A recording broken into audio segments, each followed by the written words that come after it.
Miguel precisou enfrentar e discutir com Satanás a respeito do corpo de Moisés, mas o que isso implicava não foi detalhado. Judas capítulo 1, versículo 9. Mas o arcanjo Miguel, quando contendia com o diabo e disputava a respeito do corpo de Moisés, não ousou pronunciar juízo de maldição contra ele, mas disse: "O Senhor te repreenda." Essa história é contada no livro de Judas. Este relato nos revela um acontecimento que não é mencionado em nenhum outro lugar da Bíblia.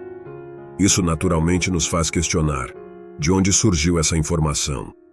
Alguns dizem que foi transmitida pela tradição. Isso pode ou não ser verdade. Não temos certeza do motivo exato que levou à disputa entre Miguel e Satanás pelo corpo de Moisés. Não é improvável que Satanás quisesse conhecer o local para que ele pudesse construir um santuário ali. Então Israel se voltaria para a adoração idólatra dos ossos de Moisés. Como anjo protetor do povo de Israel, Miguel tentaria impedir que as pessoas caíssem nessa forma de adoração, mantendo em segredo o local do sepultamento. Daniel capítulo 10, versículo 21. Mas eu te declararei o que está registrado na Escritura da verdade, e ninguém há que me anime contra aqueles, senão Miguel, vosso príncipe. A simples menção de Moisés desperta diferentes imagens em várias pessoas. A Bíblia mantém um certo mistério em torno da morte dele. Sabemos que ele faleceu aos 120 anos, mas seus olhos não estavam fracos e sua força não o abandonou. Apesar de sua idade, Moisés estava ainda em plena forma quando foi chamado de volta para casa. Devido à sua desobediência nas águas de Meribá, Moisés foi proibido de entrar na terra prometida. Embora tenha levado os israelitas até as fronteiras de Canaã e tenha tido uma visão da terra, não lhe foi permitido entrar.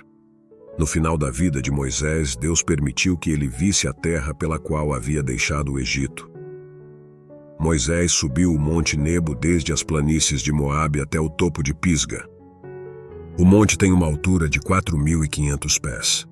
Não são muitos os homens de 120 anos que podem escalar uma montanha dessa altura e viver para contar a história. No entanto, Moisés conseguiu. Ele fez isso com muita luta. Não havia trilha longa o suficiente para ele. Se você se pergunta sobre suas condições, sua realização fala por si.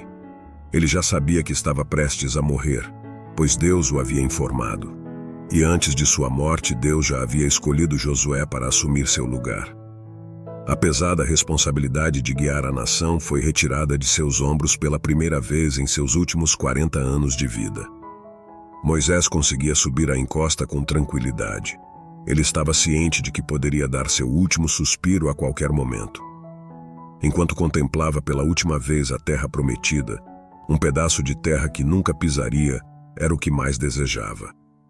E foi assim. Deus queria que ele voltasse para casa. Moisés entregou seu espírito. Conforme a palavra do Senhor, Moisés faleceu. Ele morreu sozinho, mas em paz. Os detalhes de sua morte estão registrados nos últimos 6 versículos do livro de Deuteronômio, capítulo 34.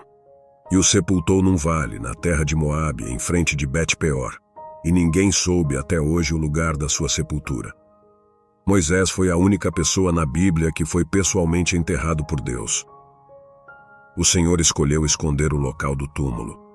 O que o levou a tomar essa decisão? Se o túmulo fosse conhecido, poderia ter se tornado um local de adoração. Pessoas ainda estariam até hoje seguindo o caminho até Nebo, construindo santuários, vendendo lanches e lembranças, oferecendo várias excursões, e talvez até organizando transporte público com uma grande bandeira anunciando o local do sepultamento de Moisés. Por isso foi mantido em segredo. Isso foi tão importante para o Senhor que até desencadeou um conflito entre anjos. Apocalipse capítulo 12, versículos 7 ao 9.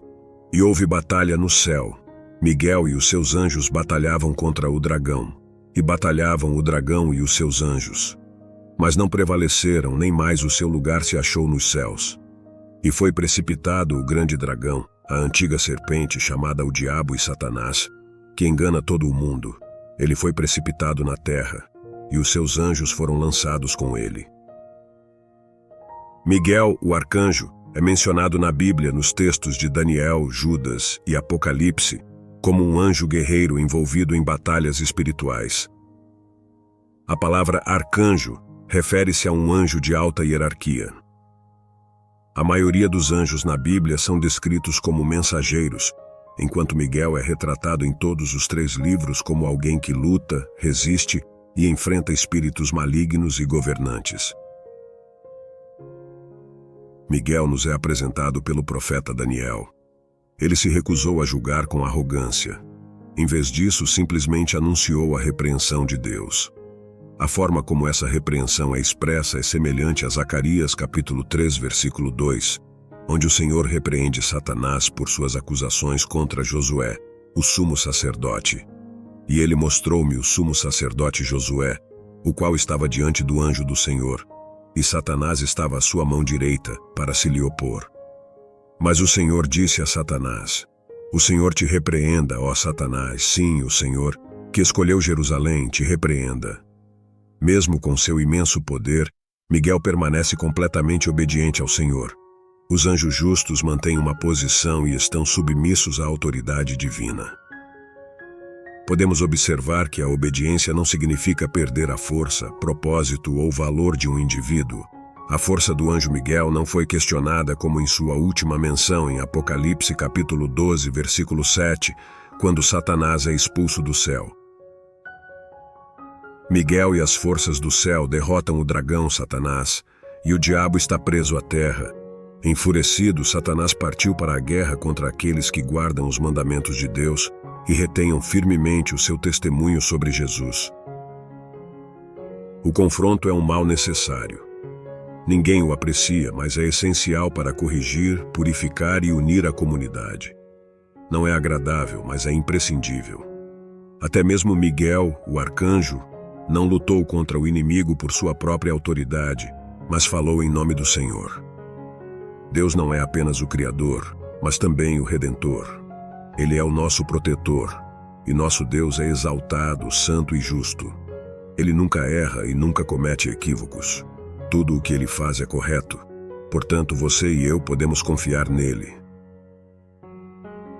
Oremos. Deus, refletindo sobre a história do arcanjo Miguel e sua disputa com o diabo pelo corpo de Moisés, revela o quão poderoso e protetor o Senhor é. Peço que me proteja, assim como Miguel protegeu Moisés, de todas as coisas ruins que tentam me desviar do seu caminho correto. Que eu possa seguir os exemplos de Moisés, sendo forte em obedecer às suas palavras. Assim como Miguel escolheu não condenar o diabo, me ensina a enfrentar o mal com humildade e a confiar na sua justiça para superar as dificuldades e desafios que enfrento. Em nome de Jesus Cristo, amém.